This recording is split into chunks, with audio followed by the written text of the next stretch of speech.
که وکی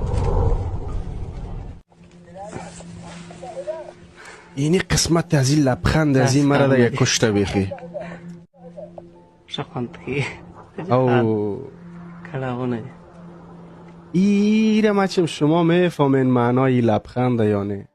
B-52 بیا بمبارد کنه و هدفش هم خود از امیا باشه. B-52 آمده زده رئیس و یاد ایج از خود فیلم گرفته رئیس میگه شخوند که سعی کنین یک چیز دیگه حالا میگه بسیار خوب است.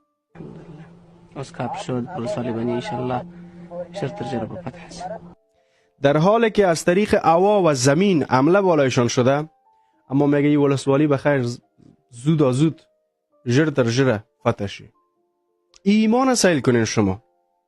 غرب د زورورو غرور ماتې کړ پتوره د غرب د زورورو غرور ماتې کړ پتوره کړه وزه په